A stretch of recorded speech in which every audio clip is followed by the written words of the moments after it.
But mausad na siya, ma'am, ang makakuan gyud ana, ang mabutang sa title most likely is name niya married to pangan sa iyang bana.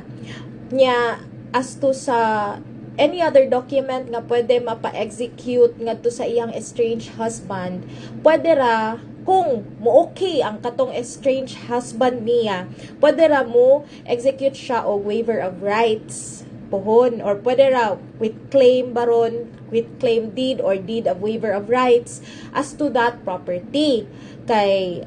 dapat specific property, o pwede ra usahon lang pod nga i-waive ni iyang rights in favor sa iyang mga anak, ang katong iyang rights over sa katong mapalit nga yuta o sa katong mga deposits or katong sa kanang sa mga accounts, and i-waive niya in favor sa ihang mga anak, and also in the also mga future nga mga properties nga pwede ma-acquire sa ihang estranged wife, kana kung mo okay si estranged husband. Kay na may uban ana nga dili ko kay naman jud ko'y right ana, wata kabaw ba, labi na og dili sila in good terms nga nagbuwag, so kana siya mo na siya ang possible nga scenario. It's either pwede na to mapabutangan ang deed of sale og annotation nga exclusive, mahog siya nga gikan siya purchase siya sa exclusive funds sa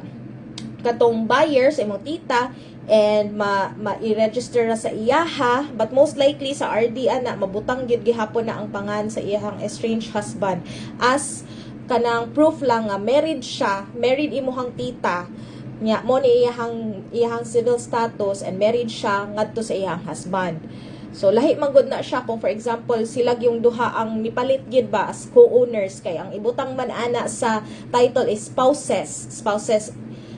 Maria o spouses Jose ana, the spouses Maria and Jose ana. Pero kung usa na gani kanang spouse ang mopalit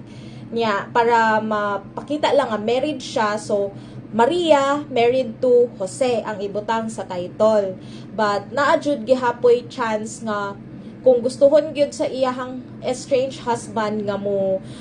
demand og mo mangayo og share ana nga property, naa gyud siya katungod kay mahugman siya nga conjugal property. Now if ganahan siya nga ma-assure jud siya nga di na gyud, wala na gyud mahimo, wala na gyud laban, or wala gyud kanang murag silbi habol ang katong iyang estranged husband, pwede niya pa-execute og deed of waiver of rights in favor sa mga anak na lang nila, kana po musugot sa estranged husband.